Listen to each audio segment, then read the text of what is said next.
Chapter marabogwen. Nyojato wachore Moses kadhi iye bong Fero nyoe wachrigo ama paka jatwore pa jo Hebrew wacho yeji paran jo kadhi ni jo nyali to bong an ropir ka ikwero yeyo jo kadhi nyo bende sano fod imedo mako jo neni cheng pa jatie kuom dhoki perin matie ilith kuom ose kuom ogwase kuom vame kuom dhof kod kuom rombo kidho bedo thog make iswa bende jatla ketho kaman dhoki ma Israel wuok i dhoki ma Egypt bende ongoye gimoro je malatho wuok i nyithindo ma Israel bende jato tieko titho samo kit sano wacho dikini jat kidho timo gime ilowo jojato timo gino kuom dikini jodhoki je ma Egypt otho to dhoki pa nyithindo ma Israel kadachiel kotho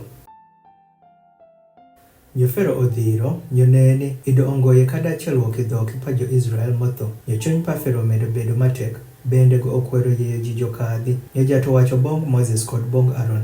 Lime wen chieng' mopong' gi buru pang'ach, bende yei Moses ogili buru no, bong iyu pao iswat pa Fero. Nyo, buru no lalo kere rodino.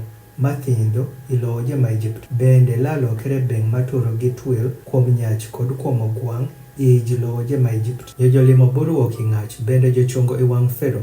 Nyo Moses ogilo malo buru no bong iyu pao. Nyo buru olokere beng' mature gi twil kuom nyach kod kuom ogwang'. Nyo jolikido jokinyal chungo i wang' Moses. Ro beng' no, ropir beng' no idotie kuom jolik kod kuom jo Egypt je.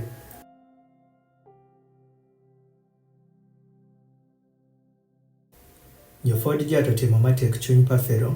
Nyo bende go kwero winjo jo paka jatido luwo bong Moses. Nyo jato wachore Moses. Ai malo piyo iyo dikini nyo ichungi i wang' Fero. Nyo iwachirigo ama paka jatwere pa jo Hebrew wacho. Yeji paran jo kadhi ni jo nyali to bong an. Ropir akidho isame dhiro mao paran je kuom chuny perin kod kuom jotich perin kod kuom ji perin ni inyal ng'eyo ni ongoye were machal gi an i pach je. Ropir pama akidho ywao chieng' paran.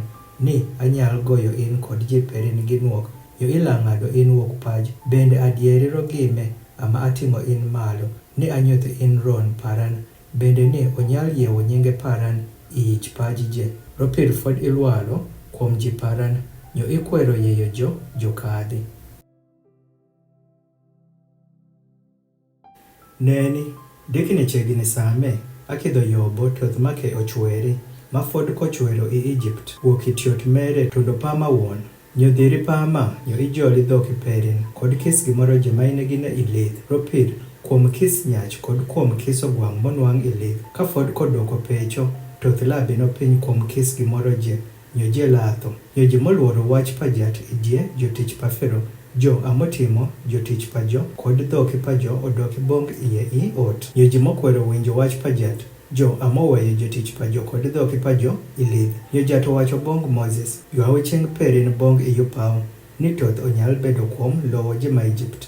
Kuom nyach kod kuom ogwang' kod kuom kis yeth matie i lith. I julowo je ma Egypt. Nyo Moses oywawo luth pere bong iyu pao. Nyo jato dhiro pwak kod toth. Nyo macho ng'wecho kuom piu.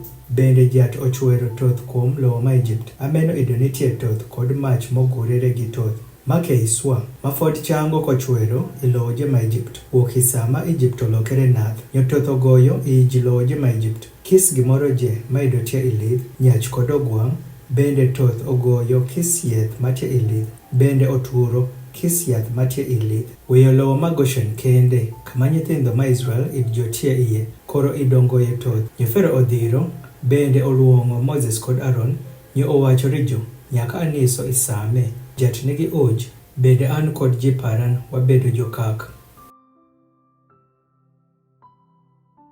Kwai jat, ropir gime romo ni, owe imedo bedo pwak man kod toth, nyo alaye yo win wikadhi, bende wikila dong hongo man. Nyo Moses owachore go, isano won, sano atieko wuok isit, ala moro chieng' paran i jimbong jat, nyo pwak la romo, bende ongoye toth moro je mala dong, ni inyal ng'eyo paka paj obedo apajat. To in kod jotich perin, ang'eyo ni fod wikila luoro jat were. Nyo ogoy yeth kod kai, ropir kai idotieko dongo, bende yeth idotieko tegino, to kogoy kao kod rai.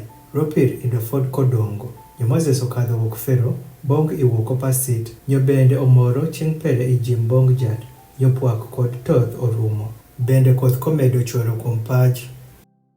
Kod omedo niso, nyo chuny pero lokire matek, go kod jotich pere. Nyo chuny pa Fero ido fod tek, bende ido go kinyal yeyo nyithindo ma Israel, jokadhi, paka jatido luwo i Moses.